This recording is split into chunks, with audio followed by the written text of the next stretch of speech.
Hey everyone, welcome on in to Sports Live in the 215. Excuse me. Welcome on in to Sports Live in the 215. Today we'll discuss the Phillies taking the first game of the Toronto Blue Jays series by a score of 8-3. Plus, we'll preview games number 2 and 3 in the series.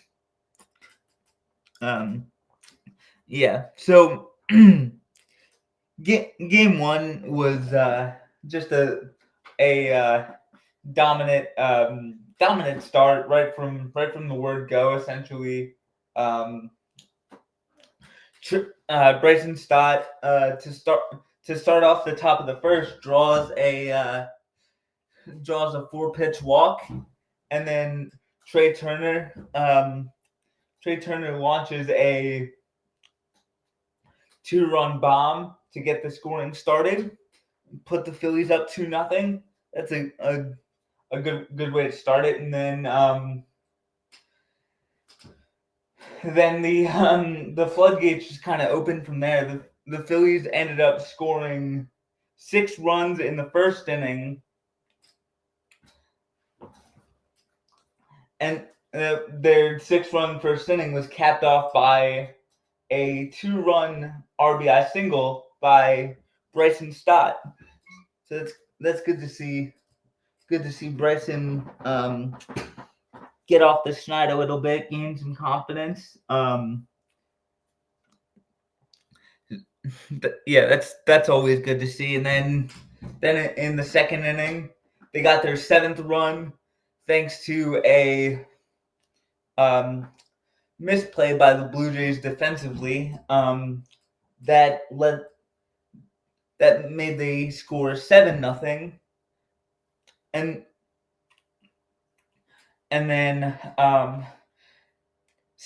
Christopher Sanchez on the other side, as opposed to the Blue Jays starter Bowden Francis, was absolutely just dominant. 6 innings, 4 hits, 1 run, just ew. He's the Christopher Sanchez that was an all-star last year. And the scary thing is, according to Caleb Cotham, he's still kind of rounding into form. So once this guy is able to figure some things out, he's going to be really, really scary. Not that he already isn't, but you know what I mean. And then I want to say in the top of the 8th, Trey Turner hit his 2nd home run of the night to make it 8-1, and then Max Lazar just went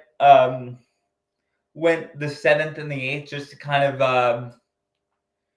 kind of like eat up some innings, save the bullpen. So and he gave up a 2-run home run to I'm blanking on the guy's first name, but I know his last name is Barger, and that was an absolute shot. So obviously tough break for Lazar, but it made the game a 5-run game in the 8th inning. So it's not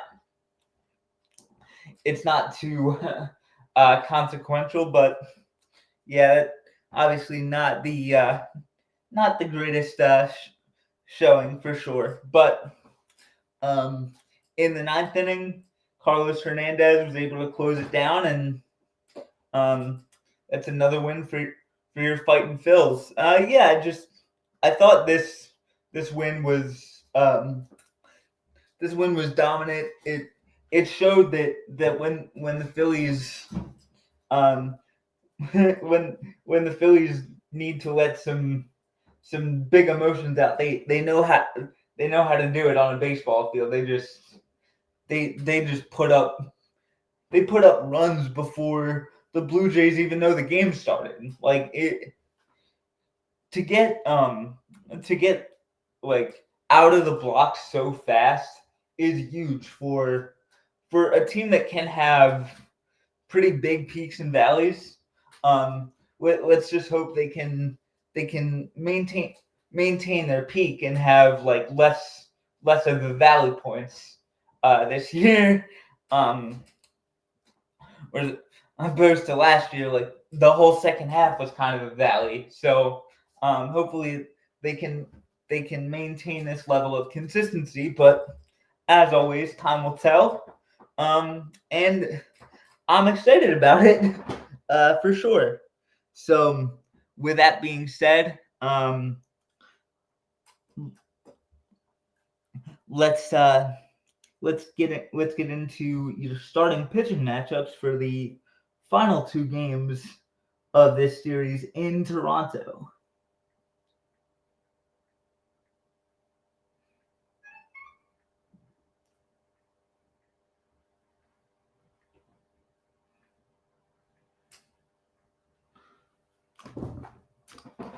Starting for the Phillies tonight will be the rookie right-hander Mick Abel. He is 1-0 after outdueling Pirates ace Paul Skeens, and the crazy thing about that start was it was a 1-0 game, and Skeens went all of the 8 innings he needed to go. So he took a loss in the same game where he threw a complete game. So for a rookie pitcher to outduel one of the best in the game is absolutely huge. I really hope Abel can build off it for sure. Yeah, and I think he can. I expect him to really have a good outing tonight. I know that's a tough Blue Jays lineup. They can definitely score some runs, but I think with the guidance of JT, Caleb Cotham, and Rob Thompson, I think that Mick Abel will have a really good start against what can be a very potent Blue Jays lineup. And he will be opposed by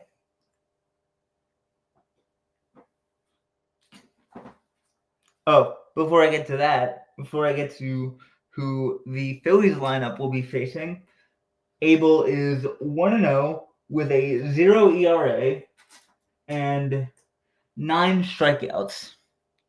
His 9 strikeouts were the most in a debut by a Phillies starting pitcher since I want to say like 1945 or something. If I got that stat wrong, you guys can correct me in the comments. But yeah, Abel was absolutely dominant. And starting on the mound for the Blue Jays will be the tough customer that is Jose Barrios. Let me just pull up the stats really quick.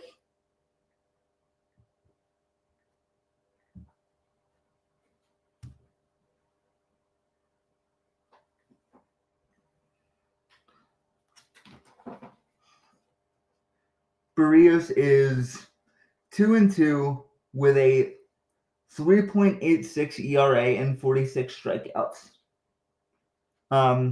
Yeah, Jose Barrios has had a really solid career, and the Phillies lineup has to jump on him early, because if he gets in a groove, he's one of the best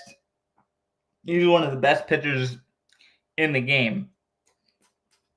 So we'll see which pitcher can come out on top in that matchup. And with that being said, let's get to Thursday's pitching matchup, shall we?